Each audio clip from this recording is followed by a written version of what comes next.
Merangin konflik internal di Desa Sungai Kapas, Kecamatan Bangko, Kabupaten Merangin kian memanas. Dugaan manipulasi informasi, tuduhan korupsi ratusan juta rupiah yang belum terbukti, hingga indikasi tekanan politik lokal kini memicu gelombang perlawanan hukum dari Kepala Desa Nonaktif, Saliman.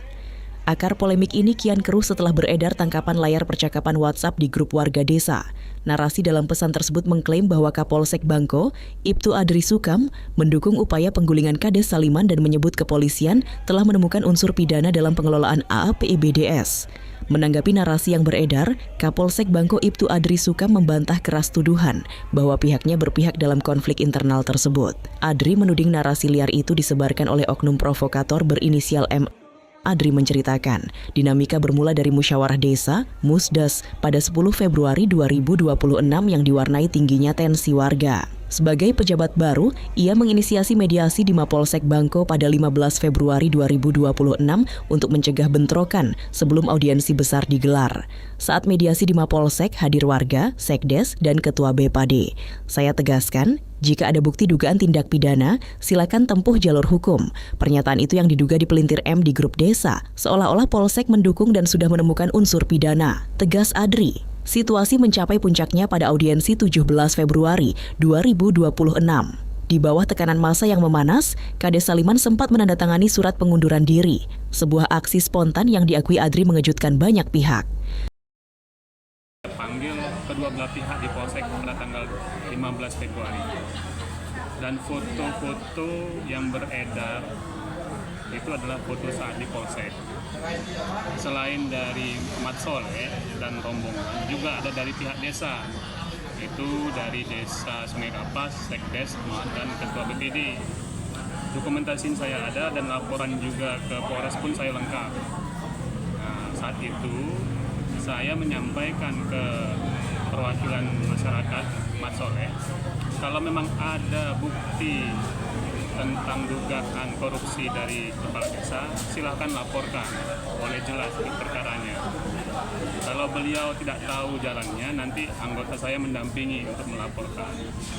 Mungkin dengan perkataan seperti itu, kiranya ada dukungan dari Polsek. Tetapi niat saya adalah supaya desa tetap kondusif. Dan saya juga masih komunikasi dengan Pak Saliman pada desa waktu itu. Pada tanggal 16 Pak Kades itu ada komunikasi dengan saya dan buktinya juga ada. Dan Pak Kades juga melaporkan hasil kegiatan di tanggal 10 ke saya. Kemudian juga Pak Kades yang mengirimkan surat permohonan bantuan pengamanan dan pendampingan pada saat tanggal 17 Februari acara Musdes kedua di Balai Desa Sungai Kapas. Nggak ada. Itu hoax karena saya nggak ada bergabung di situ. Itu pertama, itu hanya grup desa. Saya nggak ada di sana. Kemudian juga saya juga heran kenapa juga disangkutkan Pak Kapolsek mendukung terus menemukan bukti. Apa dasarnya saya pun menemukan bukti. Yang jelas pada saat itu saya sampaikan ke Mas Saleh selaku perwakilan, kalau memang ada bukti silahkan laporkan. Itu aja, nggak ada yang lain. Bapak kenal dengan Pak Saliman, Mas Soleh? Saya nggak kenal, karena pada saat itu saya hijab baru. Saya juga belum mengenal, tetapi pada saat kejadian saya juga komunikasi dan juga Pak Saliman juga komunikasi dengan saya. Kalau foto yang beredar itu kan itu sesudah? Itu sebelum tanggal 15, foto tersebut tanggal 15, itu di ruang kerja saya. Itu Pak Saliman, Pak Mat Soleh dengan masyarakat. Kemudian juga ada foto dari Ketua BPD maupun Sekdes di situ. Tetapi yang beredar itu foto Pak Mat Soleh yang diviralkan. Tapi foto dari Ketua BPD maupun Sekdes nggak diviralkan. Padahal pada saat itu ada dua foto, dua perwakilan masyarakat. Saat itu saya minta hadirkan juga Pak Kades, tapi berhalangan. Pak Kades hanya komunikasi dengan saya melalui handphone. Itu ada 8 poin tuntutan mengenai anggaran desa.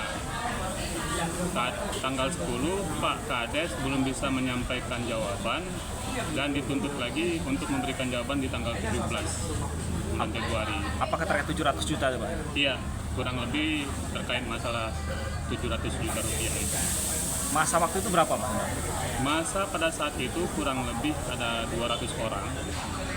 Kemudian juga dokumentasi pada saat kejadian, masyarakat juga waktu saat mendengarkan audiensi saya lengkap semua. Namun tuduhan korupsi 700 juta rupiah yang tak kunjung terbukti kini berbalik arah. Merasa menjadi korban pembunuhan karakter dan tekanan sepihak, Saliman mengambil langkah hukum agresif di 2 jalur, pidana, Polres Merangin. Saliman resmi melaporkan 3 orang berinisial M, SY, dan SM atas dugaan penyebaran berita bohong, hoaks, dan penghasutan yang memicu kerusuhan di desa eks-transmigrasi tersebut. Tata Usaha Negara, PTUN, Saliman menggugat Bupati Merangin terkait keabsahan surat keputusan SKA pemberhentian dirinya. SK tersebut dinilai terbit secepat kilat tanpa pemeriksaan mendalam, mengabaikan fakta bahwa surat pengunduran diri yang ditandatanganinya di bawah tekanan massa telah resmi dicabut sepekan kemudian. Langkah perlawanan Saliman mendapat sorotan dari legislatif. DPRD Kabupaten Merangin menyatakan akan mengawal ketat proses hukum di PTUN maupun Polres Merangin untuk memastikan tidak ada pencederaan keadilan atau praktik kezaliman birokrasi. Hingga berita ini diturunkan, oknum M yang diduga menjadi dalang pencatutan nama Kapolsek sekaligus penyuara utama isu korupsi belum berhasil dikonfirmasi. Sementara itu, Polres Merangin masih melakukan penyelidikan mendalam untuk menetapkan status tersangka terhadap para terlapor.